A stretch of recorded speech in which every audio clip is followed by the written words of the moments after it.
Bonjour tout le monde, alors j'espère que vous allez bien. Alors aujourd'hui je vous retrouve dans une rapide vidéo en fait pour vous faire part de mon passage chez la coiffeuse.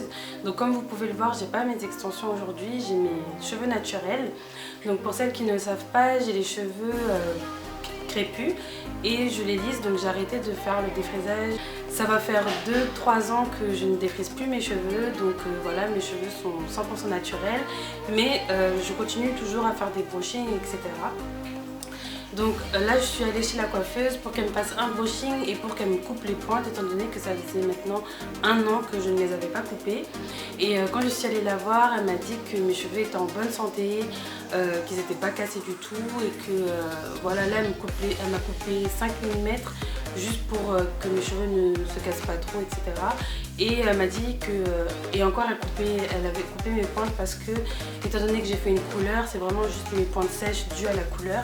Et voilà, elle m'a dit que mes cheveux étaient en très bonne santé, donc ça me fait vraiment super plaisir. Quand on reçoit des compliments comme ça d'une coiffeuse, ça fait vraiment super plaisir. Donc je me suis dit que ça voulait dire, enfin, elle m'a aussi dit que j'avais une bonne routine capillaire. Et du coup, je me suis dit que ça pouvait être bien de partager avec vous également. Comme vous avez pu le voir, je suis pratiquement tout le temps en coiffure protectrice. Juste de temps en temps, je laisse mes cheveux un peu respirer, mais vraiment, je crois que depuis le mois de septembre, je suis qu'en coiffure protectrice. Et je vais vous faire part de la routine capillaire que j'ai, que je fais, etc. Donc la plupart du temps, ce que je fais, c'est que je porte des perruques. Donc je vous renvoie, enfin je vous mettrai le lien juste ici du tutoriel où je vous montre comment faire une perruque soi-même. Donc la plupart du temps je fais une perruque, donc c'est ça ma coiffure protectrice préférée. Pourquoi? Parce que en fait je peux la retirer quand je veux, je peux hydrater mes cheveux, je peux faire mon shampoing, il n'y a aucune contrainte, c'est-à-dire que même là si je reste avec mes cheveux et que demain j'ai envie d'avoir des cheveux longs, bah, je mets un bonnet et je mets ma perruque et voilà. Donc c'est pour ça que c'est ma coiffure protectrice préférée. Elle prend pas beaucoup de temps, c'est pas comme les tresses où il faut rester assis. Voilà, c'est nos prises de tête et moi c'est ce que j'aime, c'est ne pas avoir de prise de tête. Donc sous ma perruque, ce que je fais toujours des nattes collées. Donc je me lave les cheveux, bon je vais pas vous mentir, je lave pas mes cheveux toutes les semaines, mais j'essaie de les hydrater quand j'ai le temps. Mais la plupart du temps, mes cheveux sont en natte, dans des nattes collées. Et ce que je fais de temps en temps, c'est que j'hydrate mes cheveux avec une crème hydratante. Et en ce moment, depuis un petit moment, et je vous en ai parlé dans ma vidéo favori, j'utilise la crème hydratante de chez Carolina Bae. Donc le lait crème de coiffage pour les enfants. Donc j'utilise ça, pourquoi? Parce que je trouve que ça hydrate vraiment super bien les cheveux sont bien hydratés et ça nourrit très bien les cheveux. Et il me semble que c'est à 98% naturel. Donc c'est vraiment top. Donc j'utilise ça, j'hydrate mes cheveux avec et je fais mes nattes collées. Donc pour vous faire dans l'ordre ma routine capillaire, donc ce que je fais, c'est que je fais un pré-pou la plupart du temps. Donc le pré-pou que je fais et que je fais toujours et que je recommande à toutes les personnes qui sont en transition longue, qui ont les cheveux naturels, etc., c'est de faire un pré-pou avec du beurre de karité. Donc moi je fais toujours une chantilly de karité. Donc c'est à dire que je prends du beurre de karité pur que je mélange avec toutes les huiles que j'ai et je les bats avec un batteur ou à la main pour pouvoir faire une chantilly et pour que l'application soit beaucoup plus pratique avec. Donc je vous renvoie également à ma vidéo ma chantilly de karité. Donc c'est une vidéo qui date d'il y a un petit moment, mais la recette est pratiquement la même. Je mets toujours toutes les huiles qui me tombent sur la main. Donc je me fais un pré-pou avec. Donc un pré-pou, c'est le fait de d'appliquer des produits avant de faire son shampoing. Donc je le fais soit la veille, soit quelques heures avant de faire mon shampoing. Ensuite, je réalise un shampoing, donc le shampoing que j'utilise, je le choisis toujours en fonction de l'état de mes cheveux. Donc c'est-à-dire que si je trouve qu'ils sont un peu trop cassants, j'utilise un shampoing protéiné. Si je trouve qu'ils sont un peu trop mous, j'utilise un shampoing hydratant. Mais la plupart du temps, j'utilise toujours des shampoings sans sulfate. Et quand je sens que mes cheveux sont vraiment sales et encrassés, etc., j'utilise un shampoing avec sulfate pour que mes cheveux soient bien nettoyés. Ensuite, j'utilise un masque. Donc non, j'utilise un après-shampoing toujours après, dès que je peux. Donc pour moi vraiment l'après-shampoing c'est pas du tout un produit inutile parce que je sais qu'il y a beaucoup de personnes qui trouvent que l'après-shampoing c'est inutile étant donné qu'il y a un masque. Mais pour moi l'après-shampoing c'est vraiment primordial parce que ça me permet d'avoir les cheveux assez bien démêlés et pas rêches pour pouvoir m'appliquer le masque tranquillement après.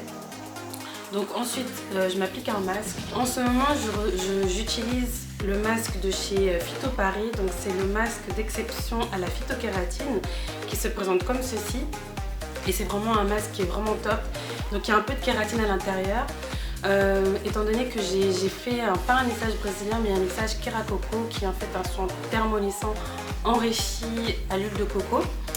Donc étant donné que j'en ai fait un il y a un petit moment maintenant, j'aime bien continuer à utiliser des produits avec de la kératine car ça me permet d'avoir les cheveux un peu plus souples, un peu plus malléables, surtout quand je me fais un brushing ou un lissage après. Le secret, je pense, de ma routine capillaire et aussi du fait que mes cheveux poussent bien, c'est... Il y a de l'eau qui coule.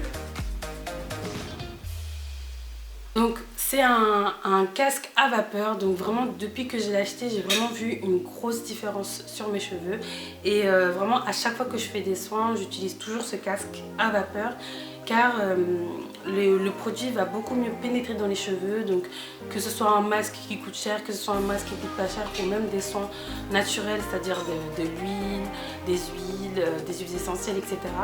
Avec ce masque, ce qui est bien c'est que le produit pénètre réellement dans les cheveux et voilà, du coup grâce à ce masque on peut vraiment en tirer tous les bienfaits des produits et donc voilà, du coup les cheveux poussent en meilleure santé et c'est vraiment top.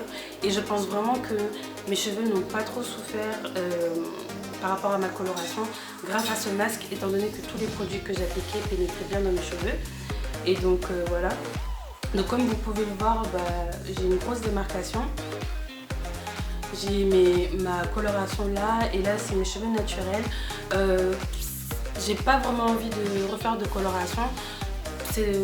J'ai envie de les laisser pousser comme ça et couper petit à petit la couleur parce que j'ai envie de retrouver ma couleur de cheveux naturelle et je trouve qu'elle a l'air en meilleure santé aussi.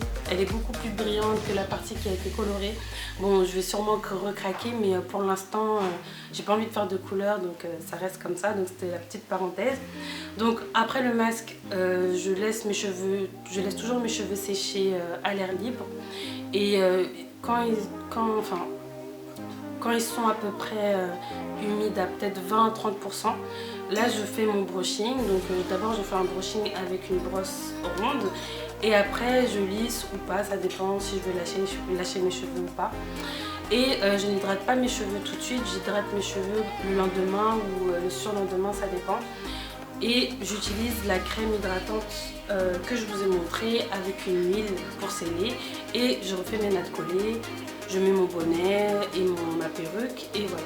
C'est ça que j'ai fait ces derniers mois et c'est ça qui a vraiment aidé mes cheveux à pousser étant donné que je ne leur faisais rien, ils poussaient tranquillement et voilà. Donc j'espère vraiment que cette vidéo aura pu vous aider et vous éclaircir concernant ma routine capillaire. N'hésitez pas à me dire si jamais vous voulez que je vous fasse une routine capillaire filmée. Donc c'est-à-dire où je vous montre vraiment en vidéo tout en détail tout ce que je fais étape par étape. Donc j'ai plusieurs routines capillaires.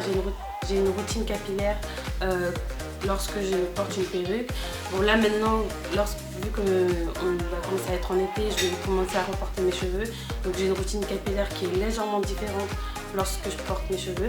Donc n'hésitez pas à me dire si vous voulez le voir et je vous le ferai dès que possible. Donc n'hésitez pas à mettre un pouce j'aime si cette vidéo vous a plu, à commenter, à partager la vidéo à toutes vos copines qui veulent avoir des petits conseils sur leurs cheveux et à vous abonner si ce n'est pas encore fait. Et en attendant ma prochaine vidéo, je vous fais plein de gros bisous. Bye bye.